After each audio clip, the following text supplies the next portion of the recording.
Klik tombol berikut untuk mendapatkan update ilmu yang insya Allah bermanfaat.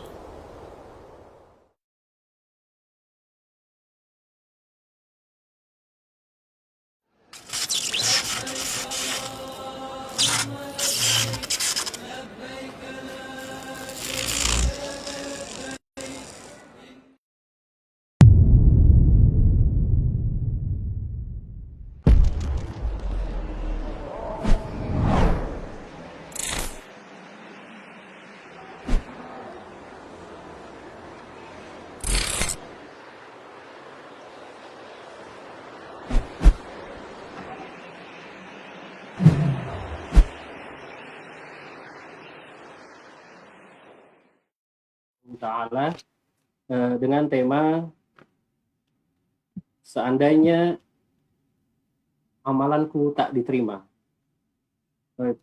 Tema yang sangat menarik dan mudah-mudahan insya Allah kita bisa menyelesaikan kajian ini sampai dengan selesai. Amin.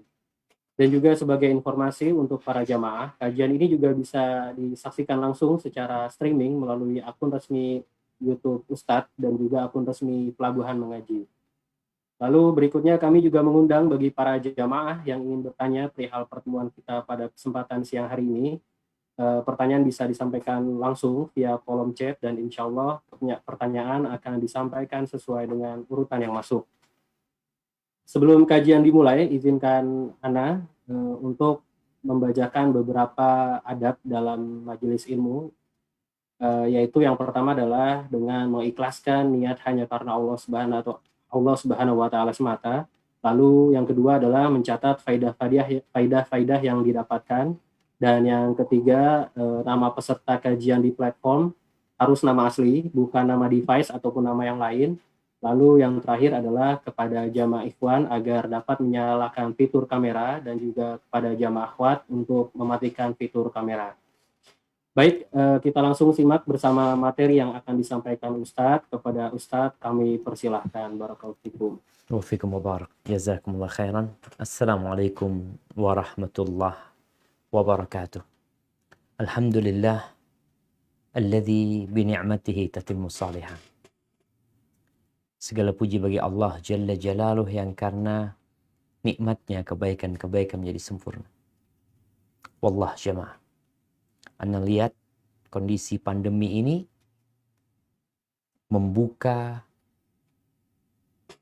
banyak kebaikan untuk kita. Contohnya hari ini kita ngaji. Dulu tatkala kajian offline, para karyawan, para staf harus hadir. Bahkan dia akan kehilangan waktu istirahatnya karena harus fokus ngaji. Tapi sekarang, subhanallah, bisa duduk sambil selonjoran, sambil istirahat. Mungkin sebagian sambil menikmati makan siangnya. Karena dia tahu waktu kajian ini waktu istirahat dia dan setelah itu dia akan masuk kerja lagi. Jadi ada banyak kesempatan untuk ngaji. Nggak ada alasan lagi untuk kita tidak mengerti agama kita. Sedangkan Allah telah menurunkan pandemi ini yang merupakan rahmat buat orang-orang yang beriman. Allahumma salli wa sallim ala sayyidina wa maulana Muhammadin. Ya Allah, semoga salat dan salam senantiasa Engkau curahkan untuk hamba kekasih-Mu, untuk baginda Nabi kita Muhammad alaihi salatu wassalam, untuk keluarga beliau, untuk para sahabat beliau dan orang-orang yang memberikan cintanya, loyalitasnya hanya kepada beliau dan agamanya. Amma ba'd, ahibati fillah, kita ini salah satu ciptaan Allah yang diperintahkan untuk beribadah kepadanya. Ikhlas, tanpa menyekutukan. Dan amal ibadah kita itu diangkat. Ada yang mencatat malaikat-malaikat Allah dan ada yang melaporkan.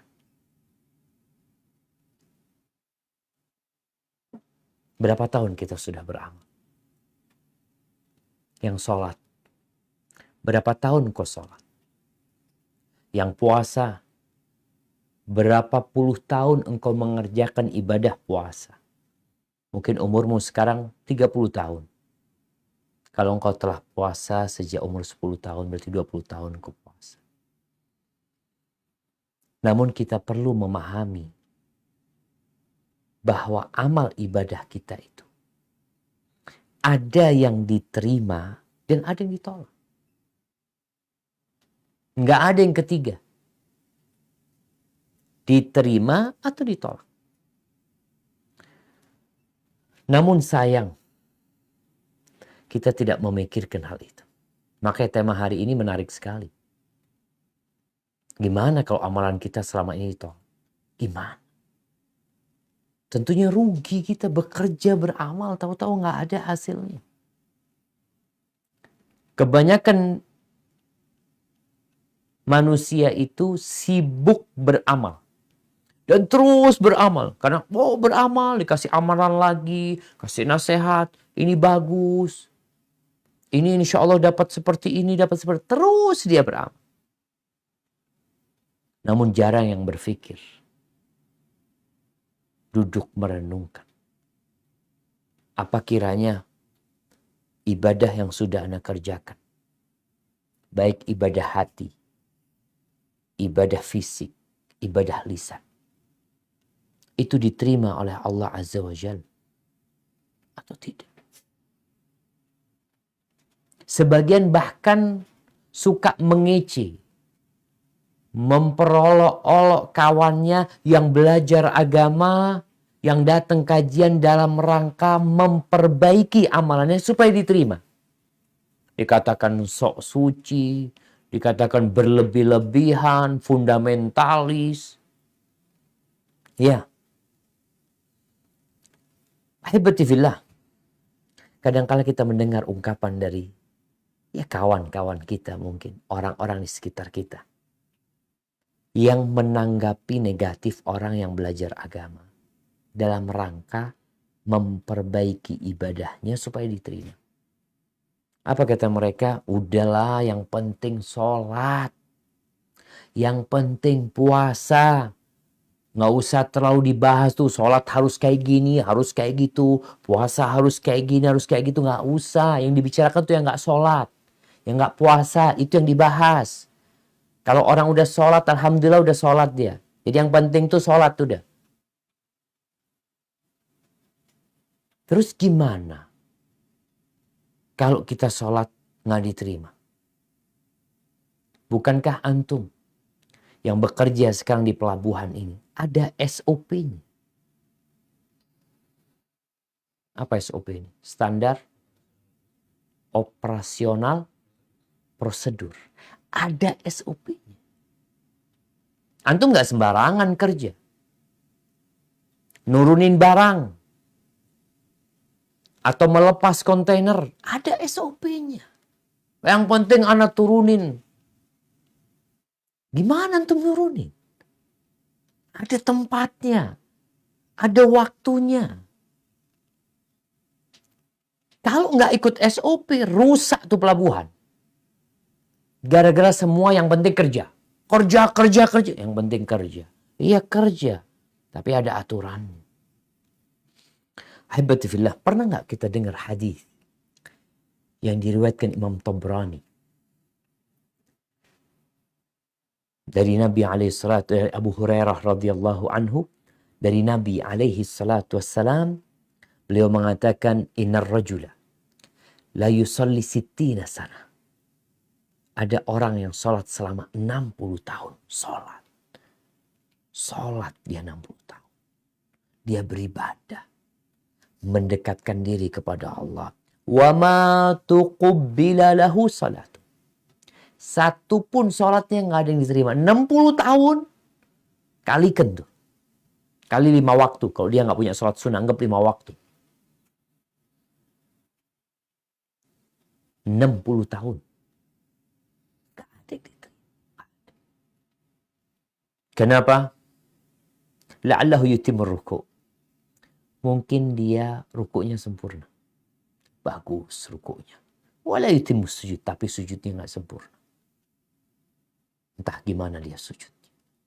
Yang penting sujud. Wa yutimmu sujud wa la yutimmu ruku'. Ada satu sujudnya sempurna, Masya Allah, sujudnya dia benar-benar tumaknina. Rukuknya nggak sempurna. Salat ini sebuah kesatuan yang harus kita jaga. Di sini ada SOP-nya ibadah itu. Nabi SAW dalam hadis riwayatkan Ibnu Khuzaimah, beliau pernah melihat ada seorang lelaki yang sholat, tapi rukuknya nggak sempurna. Wah, sujudnya seperti cepatlah sujudnya pokoknya. Sujud terus berdiri. Faqala, maka Nabi mengatakan kepada para sahabat yang lain, nih, buat yang asal sholat, perhatikan sabda Nabi SAW. Nabi melihat orang sedang sholat bersama para sahabatnya, tapi sholatnya asal-asalan. Apa kata Nabi SAW? Lau mata hadha ala halihi hadihi. Kalau dia meninggal dunia dalam kondisi sholatnya seperti ini. Kan kita berpikir, oh mati husnul khatimah ketika sholat mungkin. Sholatnya seperti itu. Kalau dia mati dalam kondisi seperti ini, dalam kondisi sholatnya belum dibenerin. Mata ala ghairi millati Muhammad. Dia mati tidak di atas ajarannya Muhammad SAW. Bayangin jemaah. Maka kita perlu mikir nih, jangan-jangan sholat anak nggak diterima bertahun-tahun anak sholat. Bahkan kalau mati, yang mungkin pandangan orang husnul khatimah, mati tidak di atas agamanya Nabi Muhammad SAW. Yang kuru salatahu kama yang kurul ghurabud dam. Dia mematok sholatnya seperti burung gagak itu mematok darah. Lalu beliau mengatakan, mathalul ladzi la yutimmu ruku'ahu wa yankuru fi sujudihi. Permisalan orang yang tidak menyempurnakan ruku'nya, yang dia mematok ketika sujud. Mathalul ja'i', seperti orang yang sedang dalam kondisi lapar, dia makan 1 butir kurma atau 2 butir kurma, ya namanya orang lapar banget, kosong tuh perutnya, nggak ada gunanya. Hadis ini sahih ya. Jadi nggak main-main. Kadang-kala di Ramadan biasanya, karena Ramadan tuh orang semangat ibadah tuh. Anak kadang-kala sholat di satu masjid, sholat isya, sholat tarawih, ya Allah. Kita baru mau ruku, imamnya Allahu Akbar, ruku tuh imamnya. Kita ini udah dalam proses mau ruku, imam sudah sami Allahu liman hamidah. Sebagian makmum mengatakan, oh antum yang kurang cepat rukunya, jadi kita harus ngebut memang. Jadi memang posisinya harus ngebut. Jangan yang penting sholat. Jangan ngomong yang penting ibadah. Ada orang-orang yang ahli ibadah, tidak diterima ibadahnya. Tuh, ayat yang insya Allah kita semua hafal. Ara'aita alladhi yukadzibu biddin, fadhalika alladhi yadu'ul yatim, wa la yahuddu ala ta'amil miskin, fawailul lil musallin. Celaka orang yang sholat. Wail, neraka buat orang sholat. Orang sholat masuk neraka ada. Yang nggak sholat ya jelas sudah. Ini kita bicara yang sholat, yang ibadah. Gimana tuh kalau antum sholat ternyata nggak diterima? Neraka tempatnya. Alladzina hum an salatihim sahun, alladzina hum yura'un. Sholat tapi lalai. Asal sholat. Yura'un, riya dia juga sholat. Ahibati fillah. Ada sebuah hadis yang terkenal yang kita sering dengar. Tentang bagaimana seorang sahabat Nabi. Ini hadis riwayatkan Imam Bukhari ya. Ketika Nabi sedang di masjid, tahu-tahu ada orang masuk masjid sholat, selesai sholat dia, sholat tahiyatul masjid atau sholat apa, dia menjumpai Nabi SAW. Dia mengucapkan salam, lalu Nabi SAW mengatakan waalaikumsalam, Terus Nabi berucap kepada orang ini, irji fasalli, engkau balik sholat. Balik sholat. Fa innaka lam tusalli. Engkau belum sholat. Belum sholat. Dari tadi gerak, takbir, rukuk, sujud, dianggap tidak. Belum sholat. Akhirnya orang ini sholat lagi. Bayangkan ya, tadi dibilang belum sholat. Sekarang dia sholat lagi. Tentunya sholat dia akan lebih baik dari yang pertama. Selesai Assalamualaikum, dia jumpai Nabi SAW. Nabi kembali mengatakan kepada orang itu, irji fasalli fa innaka lam tusalli. Balik. Sholat lagi. Engkau belum sholat. Sampai 3 kali. Lalu sahabat ini mengatakan, ya Rasulullah, walladhi ba'athaka bilhaq, fama uhsinu ghairahu fa'allimni. Demi Allah yang mengutusmu dengan kebenaran, aku nggak bisa sholat lebih bagus daripada yang tadi engkau lihat. Itu sudah sholat terbagusku. Fa'allimni. Ajarkan kepada aku gimana sholat yang benar. Ahibati fillah, Imam Ahmad bin Hanbal rahimahullahu ta'ala pernah mengatakan, ya'ti 'alan nas zamanun akan datang satu masa kepada orang-orang yusallun wa hum la yusall. Mereka sholat tapi mereka nggak sholat sebenarnya. Secara gerakan mereka sholat. Tapi sebenarnya mereka sholat. Wa inni la atakhawaf an yakuna zaman huwa hadha zaman. Kata Imam Ahmad mengatakan, aku takut zaman itu sekarang. Imam Ahmad itu meninggal kalau nggak salah 241 Hijriah. Jadi kira-kira 230 tahun setelah meninggalnya Nabi SAW.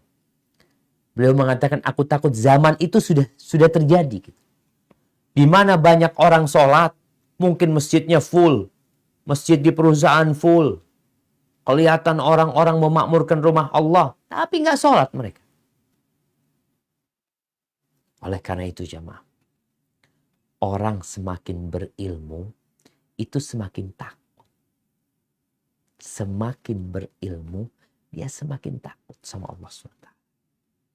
Takut apa? Takut amalannya tidak diterima. Tapi orang semakin jauh dari ilmu, semakin berani. Semakin meremehkan. Dia akan mengatakan, oh tenang, Allah itu maha pengasih, maha pengampun.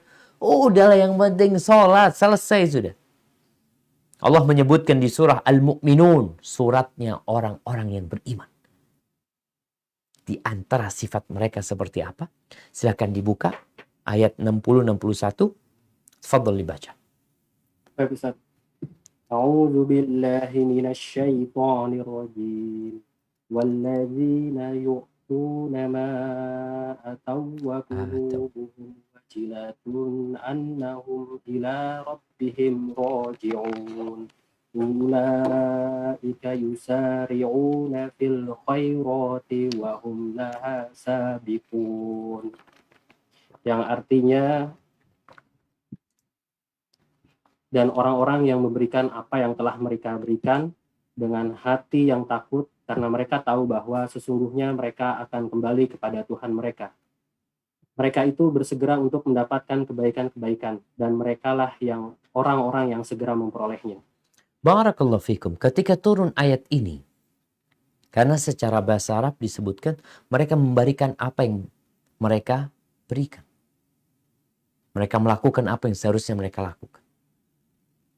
Dalam kondisi hati mereka takut. Aisyah radhiyallahu ta'ala anha bertanya. Dia mengatakan, ya Rasulullah, tentang ayat ini. Ahumul ladzina yashrabuna al-khamra wa yasriqun? Apa yang dimaksud dengan orang-orang yang takut itu adalah orang-orang yang minum khamr dan mereka mencuri? Mereka orang-orang melakukan dosa sehingga takut. Namanya berbuat dosa, takut. Apa kata Nabi SAW? La yabnatas siddiq. Bukan. Bukan mereka, wahai putrinya as-siddiq. Walakinnahum. Humul ladhina yasumun. Wa yusallun. Wa yatasaddaqun. Wa hum yakhafuna an la tuqbala minhum. Bukan. Bahkan yang dimaksud dengan ayat ini adalah orang-orang yang puasa, yang sholat, yang rajin sodaqah, dan mereka takut tidak diterima amalan mereka.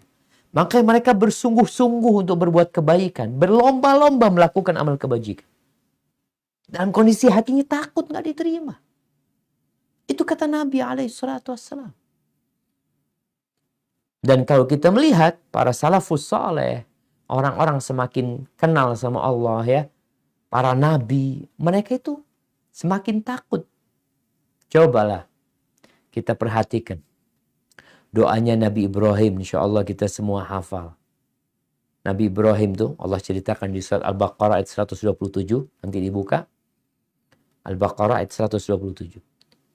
Allah menyebutkan Nabi Ibrahim sama Nabi Ismail ini sedang membangun Ka'bah, meninggikan Baitullah. Apa doanya? Rabbana taqabbal minna innaka antas sami'ul alim. Wahai Rabb kami, wahai Tuhan kami, terimalah dari kami. Minta diterima. Terimalah dari kami, innaka antas sami'ul alim. Engkau maha mendengar dan maha mengetahui. Subhanallah. Apa kata Syekh Muhammad At-Tamimi rahimahullahu ta'ala ketika menyebutkan faedah dari doanya Nabi Ibrahim dan Ismail, beliau mengatakan jalalullah wa azamatuhu fi qulubil ladzina ya'rifuna. Di antara faedahnya, orang yang kenal sama Allah itu, yang tahu dengan kebesaran Allah, dengan kehebatan Allah, itulah yang mengantarkan kemudian doa, minta supaya diterima. Karena dia tahu Allah tuh gak butuh dengan amalan kita. Allah itu gak perlu. Tapi kita yang beribadah. Sebagian salaf ketika membacakan ayat ini nangis. Membaca doanya Nabi Ibrahim dan Ismail ini menangis. Apa kata mereka? Ma balu khalilillah yarfa'u qawaidal bait. Ada apa ini sama kekasihnya Allah dengan Nabi Ibrahim alaihissalam, yang dia sedang kerjakan itu mengangkat bangunan rumah Allah, meninggikan bangunan Ka'bah, wa yakhaf an la yuqbala minhu, dan dia takut tidak diterima. Nabi Ibrahim takut nggak diterima. Amalnya jelas, amal yang mendekatkan diri kepada Allah, tapi nggak semuanya diterima. Kemudian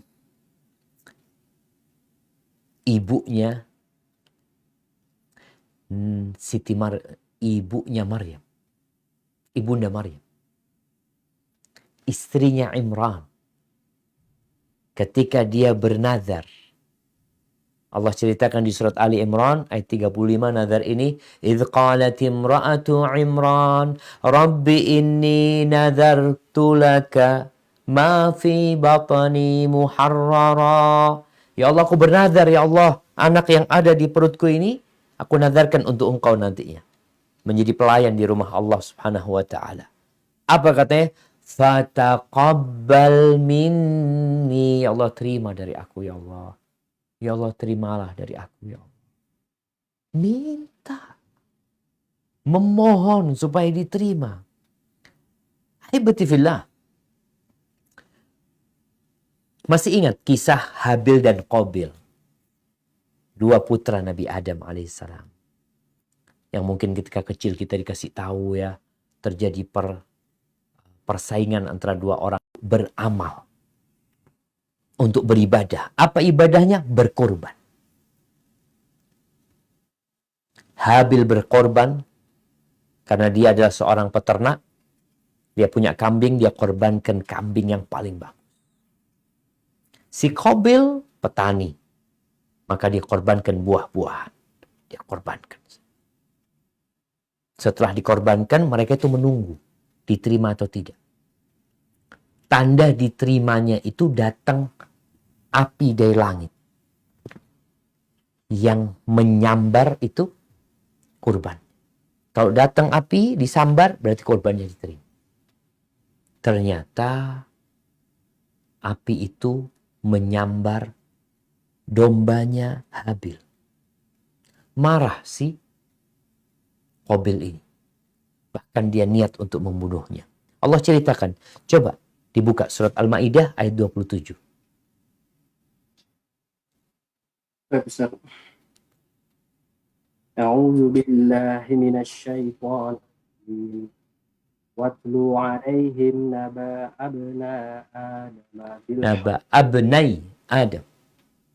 abnai Adam bil haqqi in qarraba qurbanan fatuqbila min ahadihima wa lam yutaqabbal min akhari qala qala innama yataqabbalullahu minal muttaqin. Yang artinya, ceritakanlah kepada mereka kisah kedua putra Adam, Habil dan Qabil, menurut yang sebenarnya. Ketika keduanya mempersembahkan korban, maka diterima dari salah seorang dari mereka berdua, yaitu Habil, dan tidak diterima dari yang lain, yaitu Qabil. Ia berkata, Qabil, aku pasti membunuhmu. Dan berkata Habil, sesungguhnya Allah hanya menerima korban dari orang-orang yang bertakwa. Nah, innama yataqabbalullah minal muttaqin. Yang diterima amalan itu hanya dari orang-orang yang bertakwa. Ketika orang berkorban, Allah mengatakan la yanalallaha luhumuha wala dima'uha.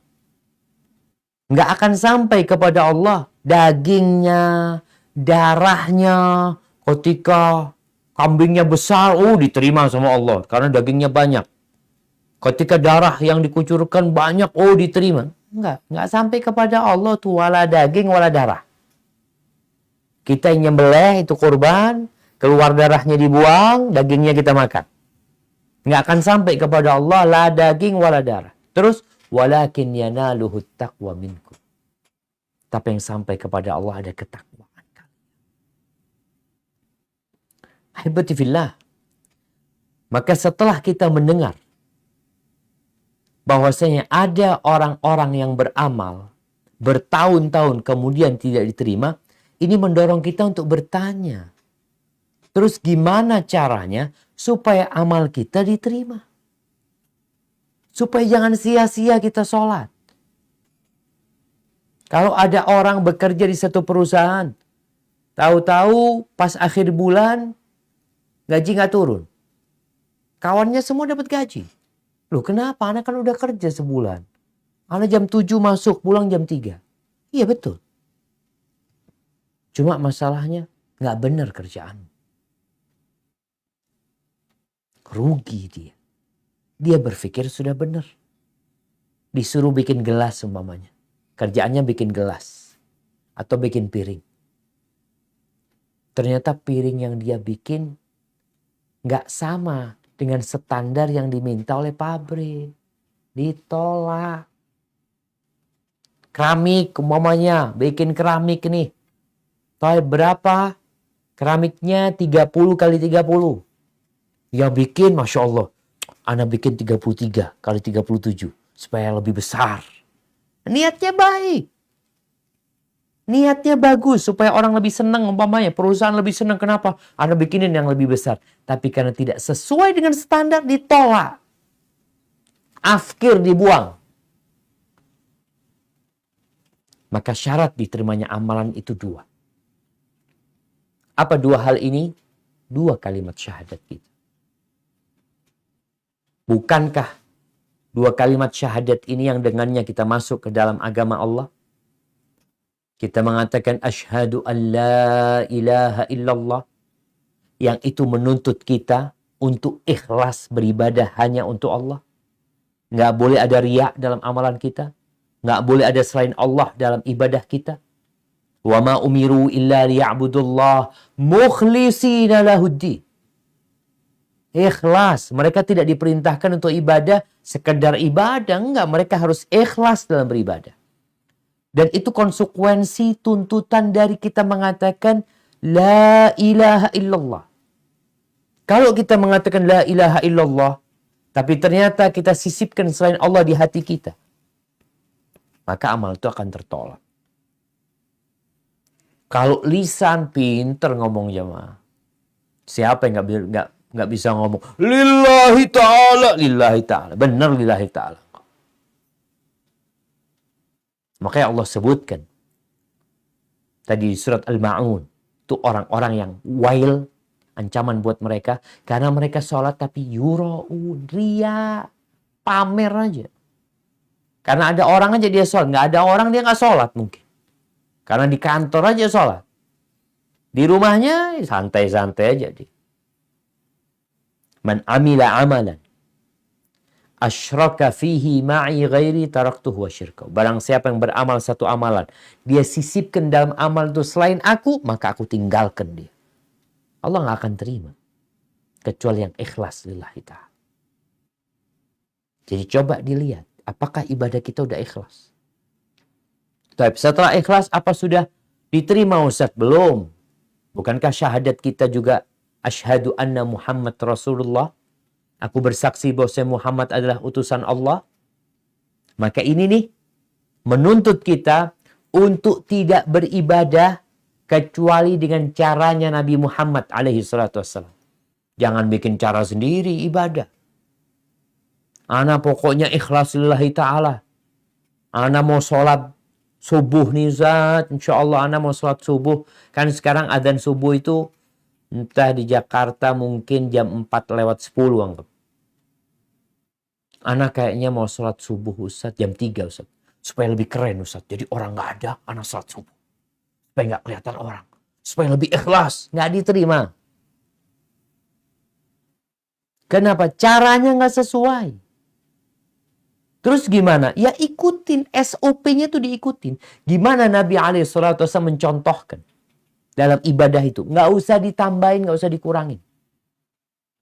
Sholat zuhur, Ustaz sekarang kan corona Ustaz ya.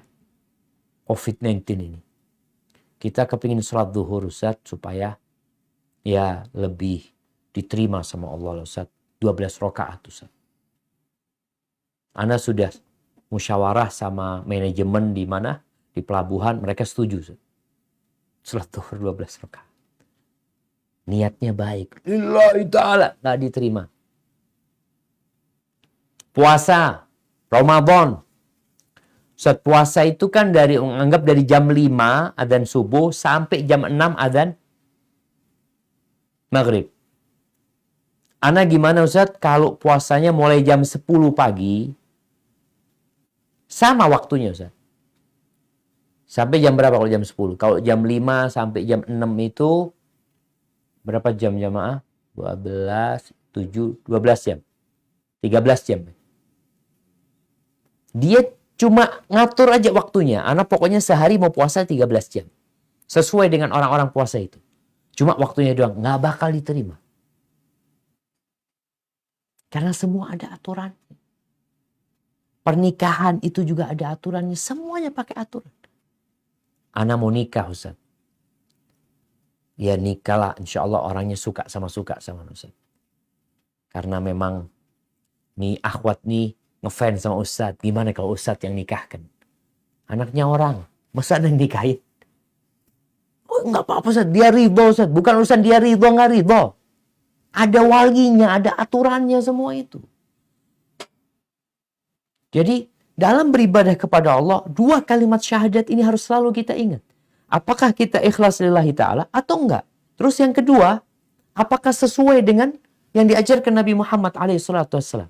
Karena beliau mengatakan, SAW, man amila amalan, laisa alaihi amruna fahuwa rad. Barang siapa mengamalkan satu amalan yang tidak ada aturannya dari kami, tolak. Walaupun niatnya baik, ditolak. Maka 2 syarat ini hendaklah kita pelajari. Ya, tadi mau nggak mau kita harus belajar lagi jemaah. Dan yang terakhir, Allah Azza wa Jalla berfirman di surat Al-Furqan ayat 23. Silakan dibaca.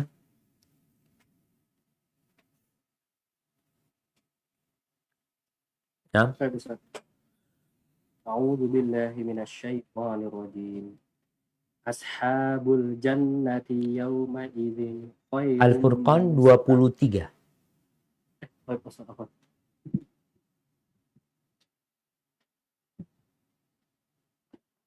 A'udzu billahi minasyaitonir rajim.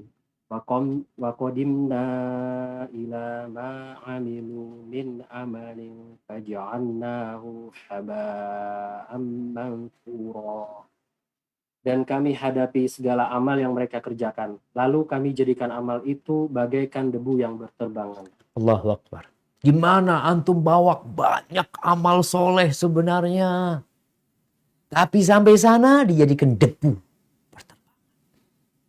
Apa yang mau ditimbang? Allah menciptakan kita. Kata Allah, liyabluwakum ayyukum ahsanu amala. Untuk menguji siapa di antara kalian yang paling baik amalannya. Bukan yang paling banyak amalannya. Yang paling baik. Dan baik itu, yarhamukallah, 2 syaratnya. Baik dan benar. Allah tidak akan terima baik aja. Kalau nggak benar, Allah nggak akan terima. Maka saatnya kita mempelajari, mengkaji kembali sodakoh kita. Udah ikhlas belum? Ikhlas Ustaz, tapi Ustaz, hasil korupsi Ustaz. Ikhlas hasil korupsi. Antum haji ikhlas? Oh ikhlas Ustaz, benar-benar. Anak haji itu sembunyi-sembunyi Ustaz. Nggak ada yang tahu Ustaz. Anak haji berangkat sendiri. Bahkan anak berangkat lewat Malaysia. Nggak ada yang tahu Ustaz. Karena memang uangnya korupsi Ustaz. Takut ketahuan juga dia mah. Nggak bakal diterima aja mah. Jadi semua ada SOP-nya yang harus dipenuhi. Hadza wallahu a'lam bishawab. Itu yang bisa Anda sampaikan. Mungkin kita masuk ke sesi tanya jawab. Barakallahu fikum. Nah.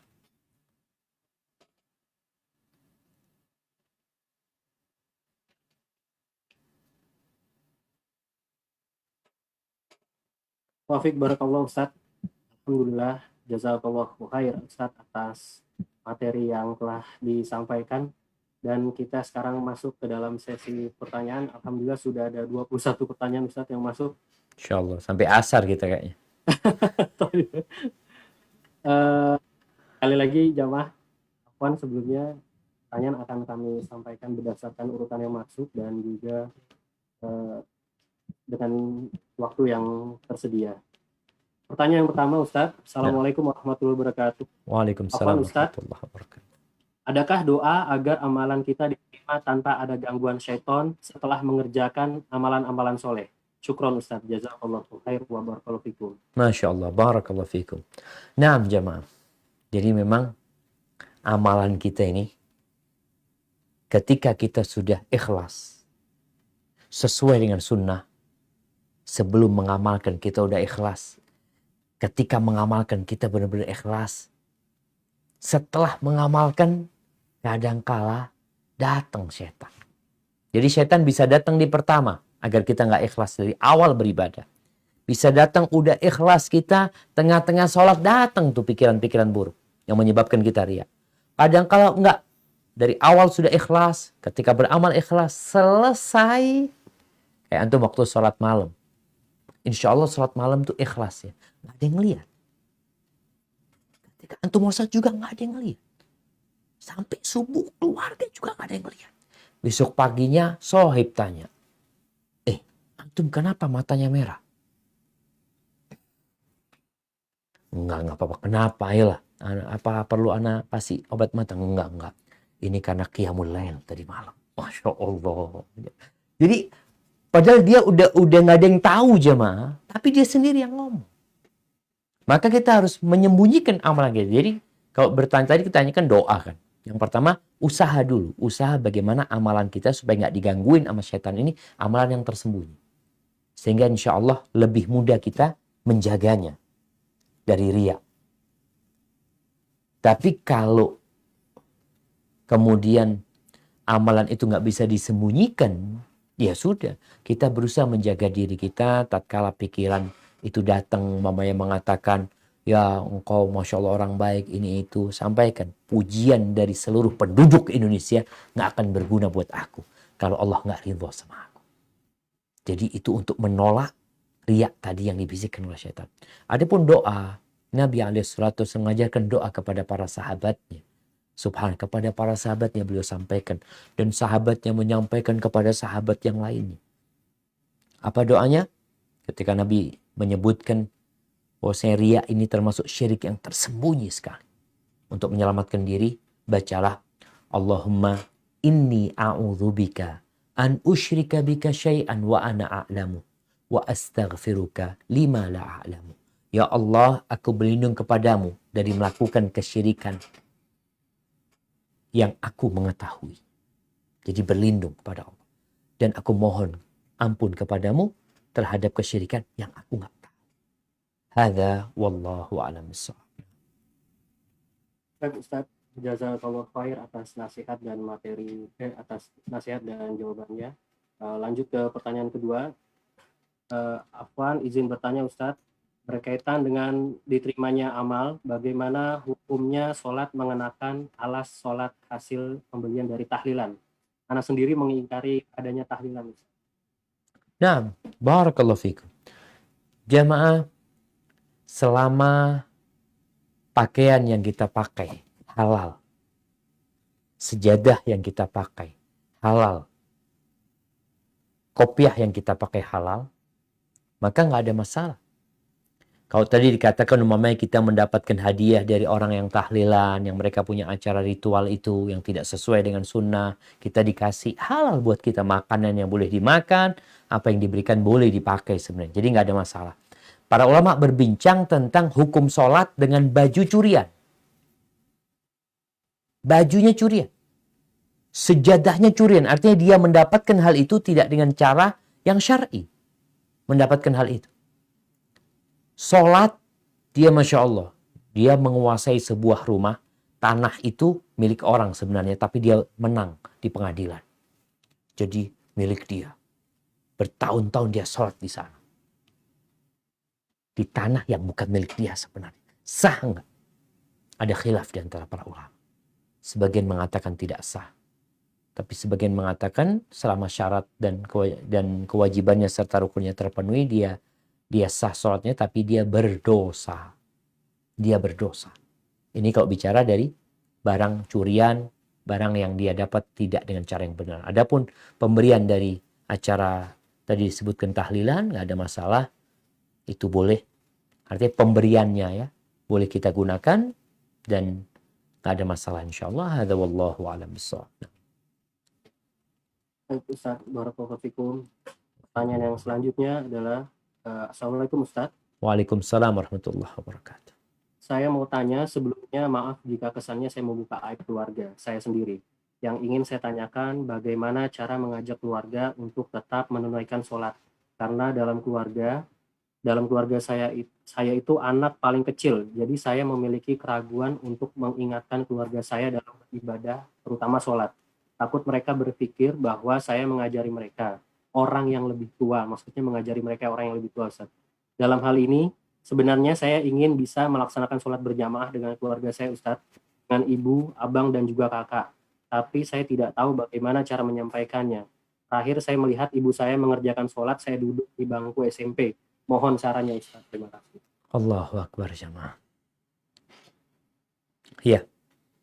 Allah itu mengeluarkan dari yang mati sesuatu yang hidup. Dan sebaliknya, Allah mengeluarkan yang hidup. Allah mengeluarkan yang mati dari sesuatu yang hidup. Dan sebaliknya seperti itu. Yukhrijul hayya minal mayyit. Wa yukhrijul mayyita minal hayy. Yukhrijul hayy. Mengeluarkan yang hidup dari yang mati. Dan mengeluarkan yang mati dari yang hidup. Kadangkala orang tuanya nggak sholat. Bahkan cerita tadi kakaknya nggak ada yang sholat. Seharusnya adik ini kan ikut mereka. Seharusnya adik ini seperti orang tuanya nggak sholat, seperti kakak-kakaknya yang tidak sholat. Tapi hidayah dari Allah SWT. Apa yang harus dilakukan seorang adik yang mendapatkan hidayah? Ya, mungkin Allah ingin memberikan pahala yang besar buat engkau. Hargain dan menghormati yang lebih tua. Sehingga ya engkau melayani mereka, melayani ibu ya. Yang namanya adik biasanya disuruh-suruh, iyalah engkau nurut sama mereka. Cari waktu yang tepat kemudian. Setelah mereka tahu bahwasanya engkau memang peduli sama mereka, sampaikan umpamanya tentang kebesaran Allah SWT, tentang nikmat-nikmat yang Allah berikan ya. Kemudian ceritakan kepada mereka ada orang yang kena musibah, ada orang yang susah hidupnya. Ini untuk menumbuhkan di diri mereka kalimat syukur. Benar ya, alhamdulillah kita masih mending ya daripada keluarga fulan itu udah habis rumahnya, udah dijual, ini mereka akhirnya nggak punya apa-apa. Ini akan menumbuhkan kalimat syukur di dalam perasaan mensyukuri nikmat Allah. Setelah itu, setelah mereka bersyukur, ya ajak mereka bahwasanya di antara bentuk syukur itu adalah sholat ya. Itu rukun Islam, kalau sholatnya baik semuanya baik. Cari waktu yang tepat. Kalau antum nggak berani ngomong, antum bisa berbagi buku sama mereka. Buku yang ringan-ringan. Taruh di meja, taruh di mana yang harapannya mereka kalau lagi penat, lagi pusing, kadangkala ya kita lihat ya koran bekas tahun 2000, kalau kita sedang menunggu sesuatu kita baca tuh korannya. Maka insya Allah dengan kita berusaha meletakkan buku di rumah ya, buku-buku yang ringan dengan harapan mereka membacanya, dan antum harus sabar juga. Ketika satu saat antum sudah siap untuk menyampaikan, antum duduk. Tidak dengan semuanya. Tidak antum bikin kajian. Tapi antum mau sambil memijat kaki ibu. Antum mengatakan, Bu, ya makasih banyak Bu ya, Ibu ngajarin anak sholat dulu. Karena tadi disebutkan kan, ketika dia SMP, ibunya masih sholat gitu loh. Berarti kan ibunya ngajarin sama dia. Dia sampaikan terima kasih karena udah diajarin sholat. Masya Allah. Barakallahu fikum. Hada laysa lu'bah. Baik, barakallahu fikum. Barakallahu Ustaz. Pertanyaan selanjutnya, Bismillah Afwan Ustaz, izin bertanya, apakah jika kita tidak melakukan ibadah sesuai dengan aturan syar'i, otomatis tidak diterima amalannya? Dan bagaimana kita tahu jika amalan kita diterima oleh Allah? Jika dalam ibadah ada beberapa pendapat, misal dalam beberapa bacaan sholat ada perbedaan, mana yang seharusnya diambil Ustaz? Karena melihat diri sendiri awam dalam agama. Syukran jazakallahu khair. Naam. Barakallahu fikum. Kalau bicara amalan yang tidak sesuai dengan sunnah, yang tidak sesuai dengan aturan, maka nggak diterima. Bukankah tadi sahabat yang Nabi melihatnya, dia sholat, kemudian sholatnya nggak benar. Lalu Nabi SAW mengatakan kalau dia mati di atas tata cara ibadah seperti ini, dia mati tidak di atas agamanya Muhammad SAW. Bukankah Rasul SAW yang mengatakan kepada sahabat yang sholat, kemudian dia mengucapkan salam kepada Nabi, Nabi menolaknya mengatakan, "Sholli fa innaka lam tusolli." Sholatlah engkau belum sholat. Jadi tinggal dilihat sekarang. Yang namanya ibadah itu ada rukun, ada syarat, ada wajib. Mana yang tidak terpenuhi oleh dia? Sholat zuhur jam 11. Sholat ikhlas lillahi ta'ala. Padahal waktu zuhur umpamanya jam 12. Ketika dia sholat jam 11, nggak diterima. Nggak bakal diterima. Sholat zuhur 5 rakaat. Dia tahu dia 5 rakaat sholatnya. Bukan lupa. Nggak diterima. Jadi memang berat. Makanya kita perlu belajar sekarang. Agar benar-benar syarat dan ketentuannya itu terpenuhi sama kita. Kemudian pertanyaan yang kedua apa tadi? Afwan Ustaz, sebentar.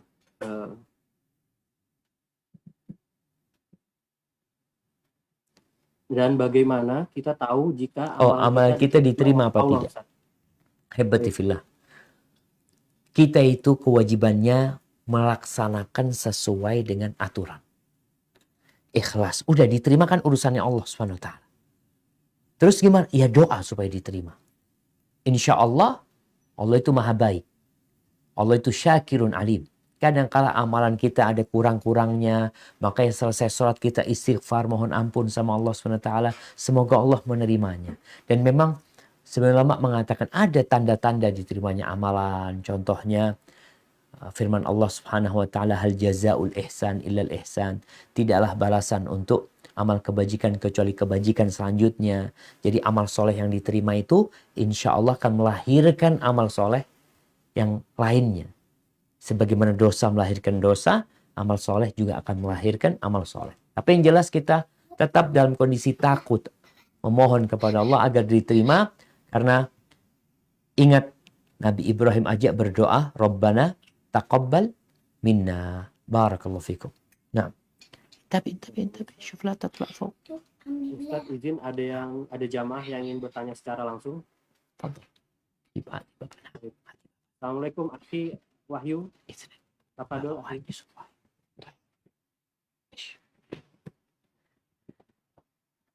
Assalamualaikum warahmatullahi wabarakatuh. Waalaikumsalam warahmatullahi wabarakatuh. Ahlan wa sahlan.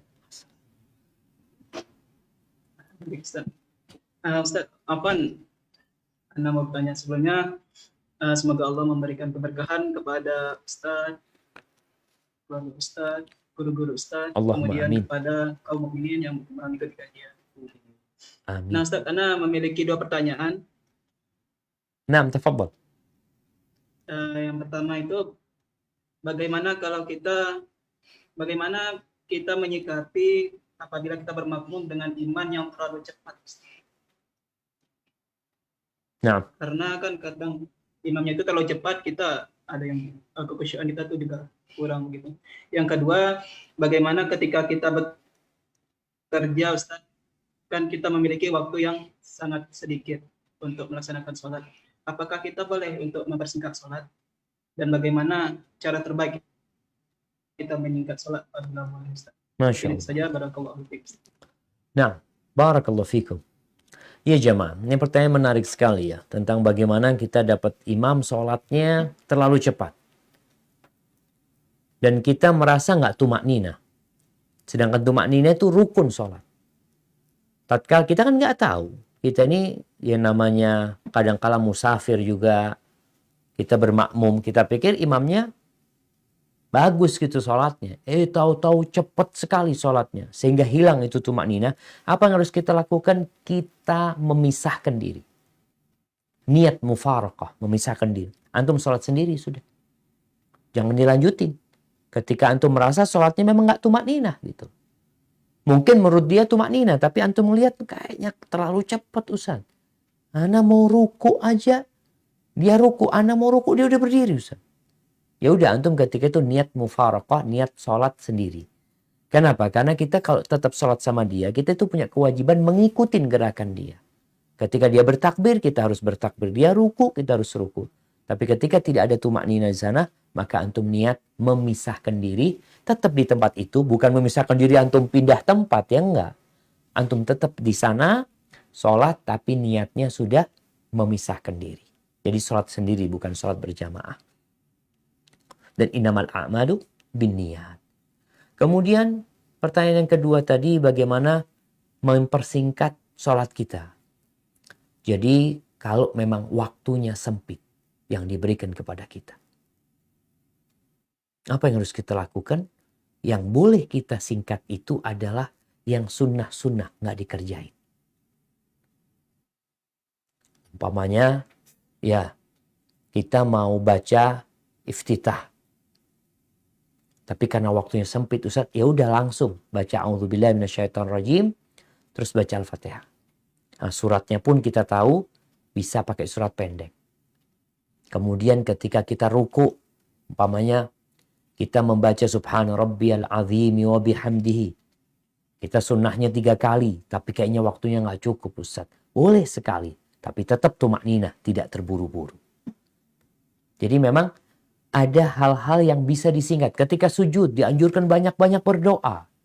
Tapi karena waktunya sempit, maka kita bisa mencukupkan diri dengan yang wajib saja, khususnya yang rukun, yang wajib-wajib saja, itu yang kita cukupkan seperti itu.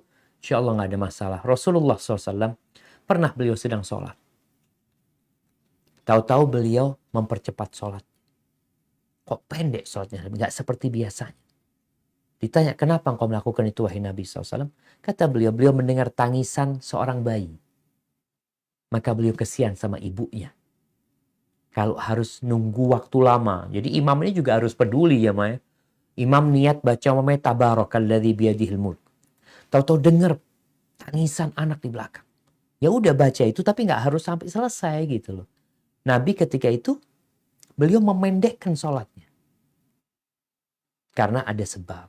Ada wallahu alam bissawab. Nah, Baik Ustadz, mungkin tadi pertanyaan yang terakhir Ustadz, karena keterbatasan waktu, di akhir mungkin boleh disampaikan kesimpulannya Ustadz, apa dong?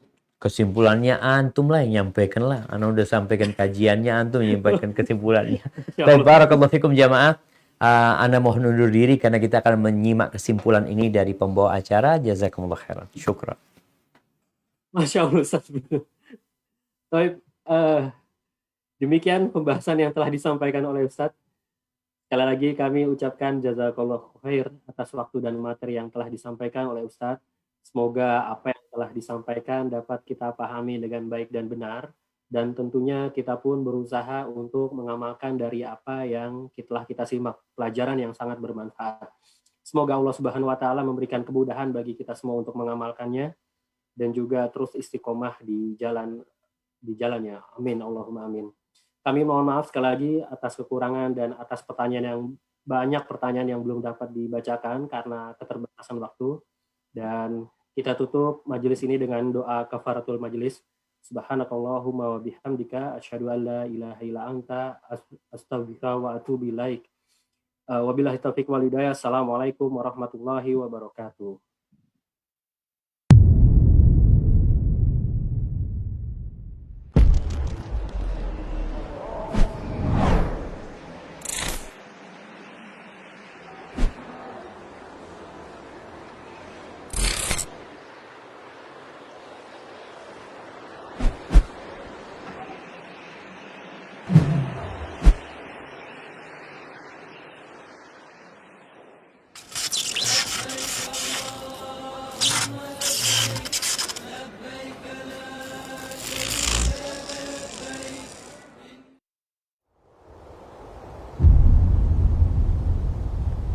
Klik tombol berikut untuk mendapatkan update ilmu yang insya Allah bermanfaat.